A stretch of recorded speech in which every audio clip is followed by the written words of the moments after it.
50-ാം ദിവസവും ബ്ലാക്ക് ടിക്കറ്റിൽ വിറ്റ ഒരേ ഒരു സിനിമയെ മലയാളത്തിലുള്ളൂ. ആ സിനിമ അവളുടെ രാവുകളാണ്. IV ശശി സംവിധാനം ചെയ്ത് സീമ നായികയായ അവളുടെ രാവുകൾ. അവളുടെ രാവുകൾ ഒരുപാട് പ്രത്യേകതകളുള്ള സിനിമയാണ്. കുടുംബ പ്രേക്ഷകർ ഏറ്റെടുത്ത സിനിമ. കുടുംബ പ്രേക്ഷകർ അവളുടെ രാവുകളെ ഏറ്റെടുത്തപ്പോൾ അത് വലിയൊരു ഹിറ്റായി മാറി. തിരുവനന്തപുരം ന്യൂ തിയേറ്ററിലായിരുന്നു അവളുടെ രാവുകൾ പ്രദർശിപ്പിച്ചത്. 50 ദിവസവും ബ്ലാക്ക് ടിക്കറ്റിൽ പ്രദർശിപ്പിച്ച സിനിമ. 50 ദിവസവും ബ്ലാക്ക് ടിക്കറ്റ് വിൽപ്പന നടത്തിയ സിനിമ. അതൊരു ചരിത്രമാണ്. മലയാള സിനിമയുടെ ചരിത്രങ്ങൾ സിനിമാ കേരള പറഞ്ഞുകൊണ്ടിരിക്കും. മലയാള സിനിമയുടെ ചരിത്രങ്ങൾ സിനിമാ കേരളയ്ക്ക് ഹൃദയസ്ഥമാണ്. അതുകൊണ്ട് തന്നെ ഇത്തരം ചരിത്രങ്ങൾ പറഞ്ഞുകൊണ്ടിരിക്കുക എന്നത് സിനിമാ കേരളയുടെ ശീലമാണ്. പലതരത്തിലുള്ള ശീലങ്ങളും അശ്ലീലങ്ങളും സിനിമാ കേരളയിൽ വരാറുണ്ട്.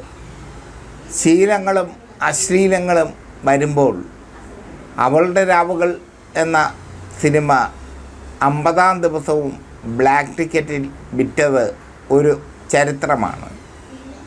50-ാം ദിവസവും ബ്ലാക്ക് ടിക്കറ്റിൽ വിറ്റ അവളുടെ രാവുകൾ വലിയ ഹിറ്റായിരുന്നു അന്നത്തെ കാലത്ത്.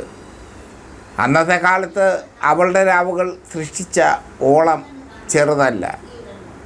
അവളുടെ രാവുകൾ വ്യഭിചാരത്തിൻ്റെ കഥകൾക്ക് അപ്പുറം സ്നേഹത്തിൻ്റെയും കഥകൾ പറയുന്ന ചിത്രമാണ്.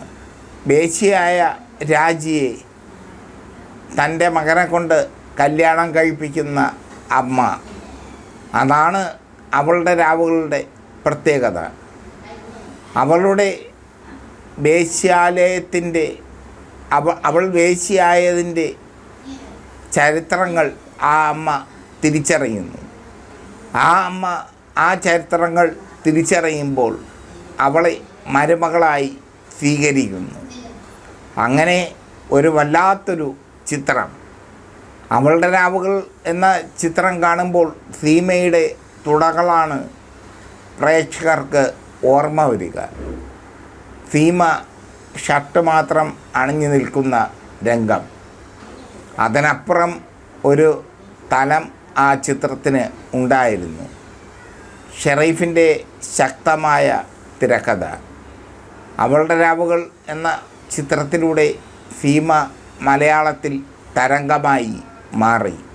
രതി തരംഗമായി തന്നെ മാറി എന്ന് വേണമെങ്കിൽ പറയാം. 50 ദിവസം ബ്ലാക്ക് ടിക്കറ്റിൽ പ്രദർശിപ്പിച്ച മലയാളത്തിലെ ഏക ചിത്രം എന്ന രീതിയിൽ അവളുടെ രാവുകൾ എഴുതപ്പെട്ടു. അവളുടെ രാവുകൾ 50-ാം ദിവസവും ബ്ലാക്ക് ടിക്കറ്റിൽ എടുത്ത ഒരുപാട് സുഹൃത്തുക്കൾ എനിക്കുണ്ട്. അവർ ആ കഥകൾ പറയുമ്പോൾ ഒരു കാലത്തെ